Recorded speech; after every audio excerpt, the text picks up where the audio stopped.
மேடை கூப்பிட போறேன். One of the most busiest music director. இப்போ அவர் போடுற பாடல்கள் எல்லாமே ட்ரெண்டிங் ஆயிட்டு இருக்கு. மல்டி லாங்குவேஜஸ்ல சர்வமயாவா இருக்கட்டும், சிறையா இருக்கட்டும், இப்போ அதை தொடர்ந்து ஹாப்பி ராஜா இருக்கட்டும், ஆடினே இருப்பேன் ஒரு சாங். அந்த சாங் பட்டி தொட்டிலாம் கலக்கிட்டு இருக்கு. அந்த ஸ்மைலிங் ஃபேஸோட நீங்க வந்து பேசுனீங்கன்னா நல்லா இருக்கும் சார். நீங்க நிறைய பேசணும் சார். வந்திருக்க எல்லாத்துக்கும் வணக்கம், பத்திரிகையாளருக்கு வணக்கம்.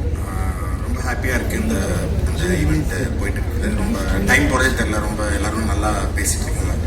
தேங்க்யூ.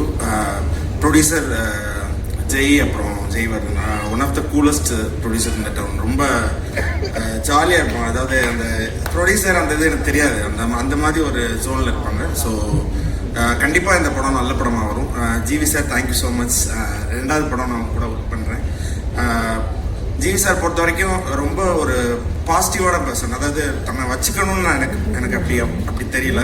அவர் நேச்சுரலாகவே அவர்கிட்ட நான் கொஞ்ச நாள் அவர்கிட்ட மீட் பண்ண டைமாக இருக்கட்டும், அது வந்து ஒரு ஆரா வந்து எனக்கு அது ஃபீல் ஆகும். ஸோ அதை வந்து நம்ம கிரியேட் பண்ண முடியாது, அது உள்ளேருந்து வர்றது தான். ஸோ அது வந்து அவரோட படங்கள்லையும் சரி, அப்புறம் தன்னை எப்பயுமே பிஸியாக வச்சுக்கணுன்ற ஒரு பர்சனாலிட்டி. ஸோ அது வந்து நான் ஒரு ஒன் ஆஃப் த இன்ஸ்பிரேஷனாக எடுத்துக்கிறேன். அவர் நடித்த நிறைய படங்களில் இந்த படம் ஒரு முக்கியமான படமாக இருக்கும். ஸோ அவரோட இதில் வந்து இது வந்து ஒரு நல்ல படமாக இருக்கும். அப்புறம் மரியா தேங்க்யூ ஸோ மச்.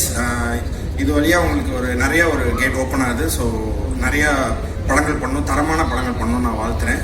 உங்கள் கண்ணில் நீங்கள் என்ன பேசியிருக்கீங்க எனக்கு தெரியுது, அது நடந்துடும். பிஜிஎம் போயிட்டுருக்கு, நல்லபடியாக முடிச்சிடலாம். அப்புறம் கார்த்திக் நேதா, சாரதி, விவேக் எல்லாத்துக்கும் என்னோட தேங்க்ஸ். ஏன்னா மியூசிக் ரொம்ப இம்பார்ட்டண்ட்டாக நான் பார்க்குறது லிரிக்ஸ். ஸோ எவ்வளோ நல்லா மியூசிக் பண்ணாலும் லிரிக்ஸ் சரியாக அமையலையோன்னா அது கண்டிப்பாக ஒர்க் அவுட் ஆகாது. அதே மாதிரி அது நான் கான்ட்ரிபியூஷன் கரெக்டாக பண்ணுறதுல எனக்கு ரொம்ப பிடிச்ச லிரிக்ஸ் கூட ஒர்க் பண்ணியிருக்கேன்.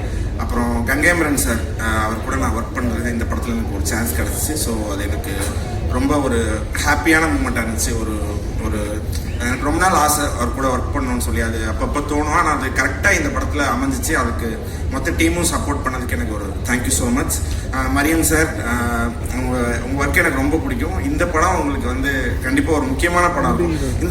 இந்த படத்தில் வந்து எல்லா கேஸ்டிங்குமே இவங்க இல்லாமல் நான் நினச்சி பார்க்க முடியல. ஜிவி சாராக இருக்கட்டும், கௌரி மேமாக இருக்கட்டும், எல்லாருமே வந்து இதுக்கு ரொம்ப ஆப்டாக பண்ணியிருந்தாங்க. Thank you so much editor Selva. அப்புறம் Kavin sir thank you so much. நீங்கள் வந்ததுக்கு நான் நிறைய பழகினதில்லை, ஆனால் எனக்கு எப்போ நான் அவர் மீட் பண்ணாலும் ரொம்ப வருஷம் ஒரு பழகின ஒரு ஃபீல் எனக்கு அவர் கொடுப்பார். Thank you so much. அப்புறம் விஜய் சேது சாருக்கு நன்றி, இங்கே வந்து இது லான்ச் பண்ணதுக்கு. இன்னும் கானா வினோத் தானே, நான் வந்து அவர்கிட்ட பிக் பாஸ் படத்துலேருந்து அவர்கிட்ட எப்பயாவது நம்ம ஃப்ரெண்ட் ஆக முடியுமா நினச்சிட்டு இருந்தேன். இந்த படத்தில் வந்து எனக்கு அது அமைஞ்சிருச்சு. தேங்க்யூண்ணே. மணிச்சந்திரா ரொம்ப மாஸ்டர், ரொம்ப நன்றி.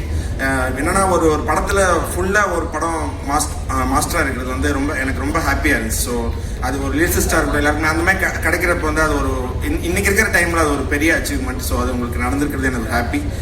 Thank you so much. நான் யாரையும் மிஸ் பண்ணி தான் மன்னிச்சுக்கோங்க. Thank you so much.